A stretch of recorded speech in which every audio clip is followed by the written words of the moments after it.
Today we're discussing HCA Holdings, ticker HCA. This company is formerly known as HCA Healthcare. Over the next few minutes, I'll discuss my thoughts about the valuation of this company and its business quality. They have a market cap of $77 billion, enterprise value of $112 billion. So you see a significant amount of debt on this business. It looks like $35 billion in net debt, something to be aware of on this one. So this is a healthcare providers industry. That's about 35% of the overall enterprise value. They provide healthcare services in the U.S. They're general and acute care hospitals that offer all sorts of medical and surgical services, inpatient care, intensive care, cardiac, etc. They also have outpatient healthcare facilities consisting of ambulatory surgery centers, emergency care facilities, urgent care, walk-in clinics, diagnostic and imaging centers, radiation oncology, and psychiatric hospitals. So it looks like this company owns hospitals, urgent care, and clinics in the United States, and operates as an overall holding company for these type of businesses. It's a beta of 1.64. That's relatively high. High beta is something that I would look for maybe signaling something that's a lot more volatile of a business.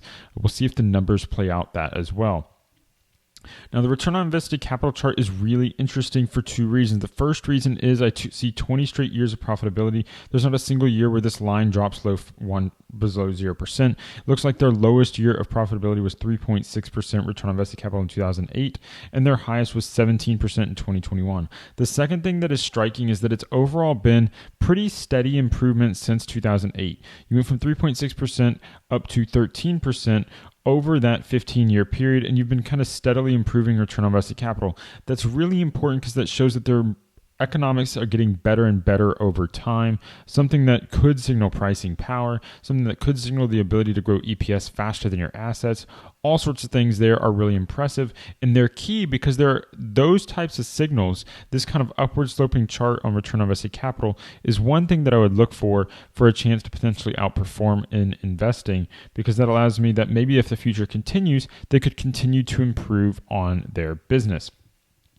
Next, I see gross profit of 83.4%. Anytime the gross profit line item is over 80%, I'm immediately intrigued because that's a line that it's really hard to hit. That means your cost of goods sold here are less than 20% of the overall price. And so if you sell something for $100, that means that your cost for that $100 item is less than $20. That's a really good sign of pricing power and something I would look for in a high quality business. Now, the 10-year median returns, I typically would look for return on equity above 15%. I see a negative 30% number, which is really odd. Because I see very high returns on invested capital, and return on invested capital here is 10%. So I'm meeting my 10% target return on invested capital, and I'm assuming I'm meeting my target of 15% plus on return on equity.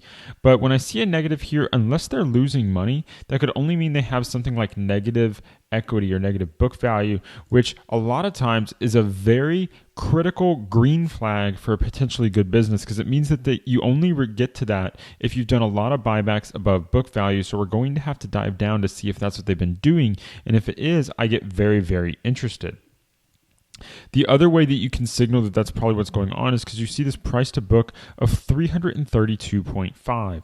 When you see something like this, and yet the price to sales and the PE are normal, it's telling you that their book value is infinitesimally low. It's very, very low, and this is suggesting maybe it was negative for periods of the last 10 years, something that gets very interesting. So when I see numbers like this, I get interested from a business model perspective.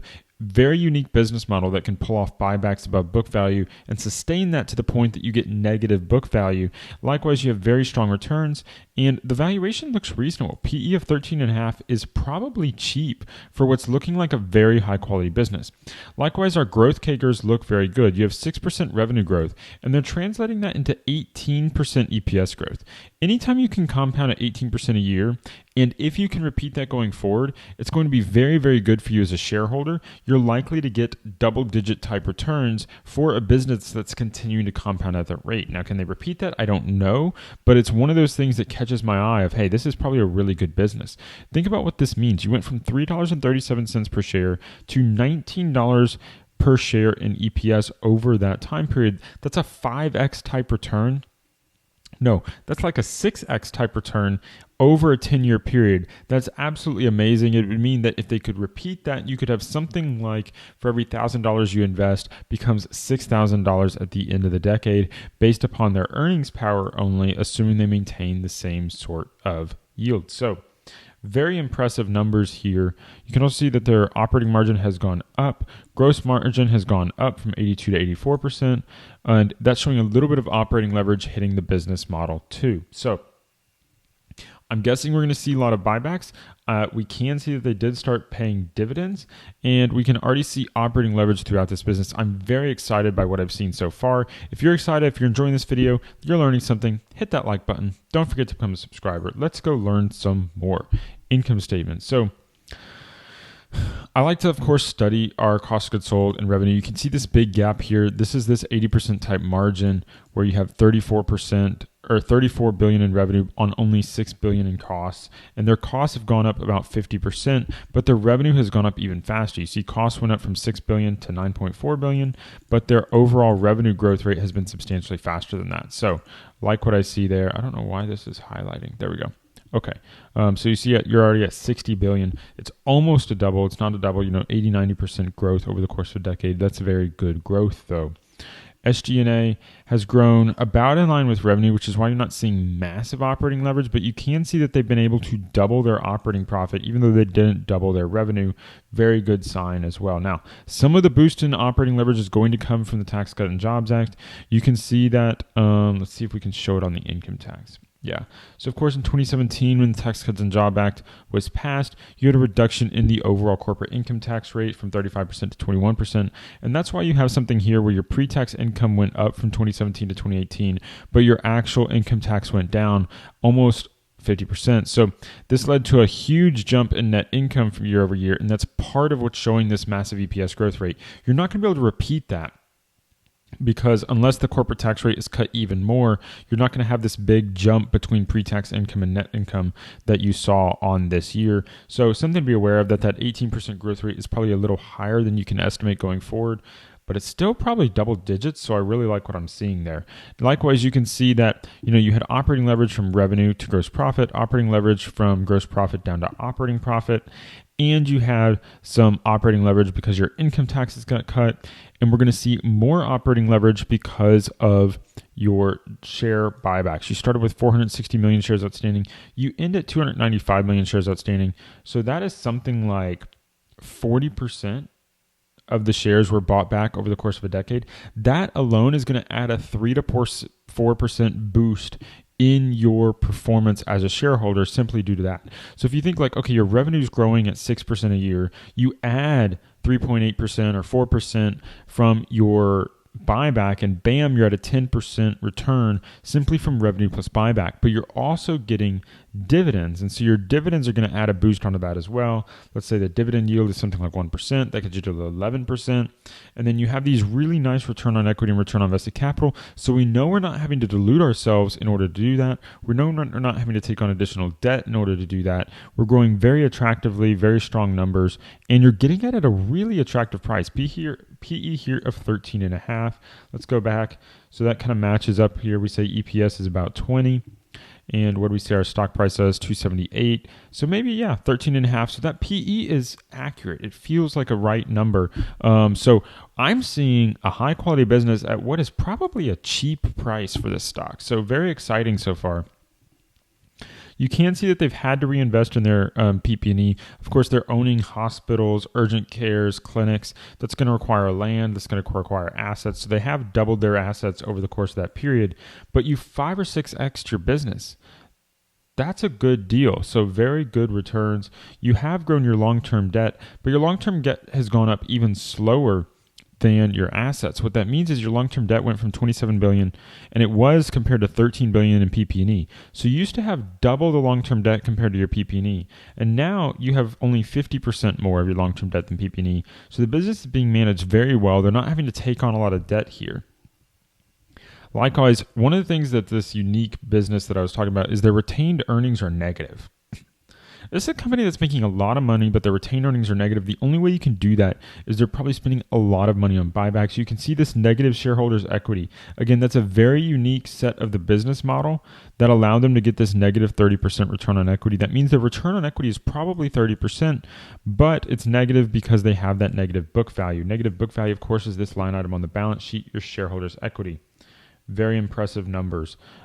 This alone is a sign of a unique business. When you see something, this is either a business that's going bankrupt or it's very, very unique. And I think this is on the unique side. So I'm really interested in this company so far. You can see their net income has gone from $2 billion to almost $7 billion. Again, very impressive growth over the course of a decade. Let's fix that. Okay. Every year they're investing in property and plant and equipment, so they're self-internally funding that growth. They do have stock-based compensation. I'm not thrilled with that, but you can see that it is dwarfed by billions and billions and billions of dollars in buybacks. $8 billion in buybacks, $7 billion in buybacks. The $400 million, $300 million in stock-based compensation don't matter compared to buybacks that are 20 times that size, and it looks like they've concentrated in recent years, so if their stock had dropped recently, that would make a lot of sense. Very impressive numbers as well. They've started to pay a dividend, which is growing. And so all in all, this is a very impressive company. Healthcare is, of course, an industry that's, fraught with regulation. So regulations could certainly affect your investment either positively or negatively. So if you're investing in a company like this, you need to be aware of that. You need to understand that there is risk with the U.S. government changing the rules and regulations that could be harmful to you as a shareholder. However, the past returns here have been very impressive. If they can repeat it into the future, it is a company that I would be extremely excited to be on board with. They have amazing 20-year history of profitability. They have been improving their returns on invested capital over the last 15 years. They've managed to operate with a negative book value for a substantial portion of the last 10 years, which allows them to be extremely leveraged to future performance. And that has shown very well on their EPS growth, growing at an 18% per return.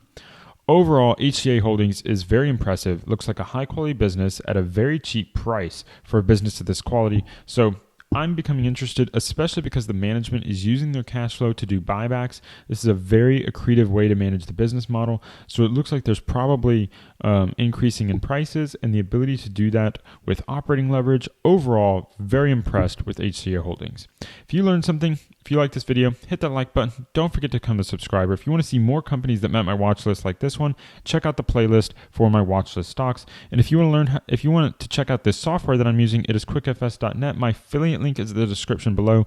Great way to support the channel is to use my link to get a free account over there at quickfs.net. Thank you for listening, and until next time, stop paying fees, start building wealth.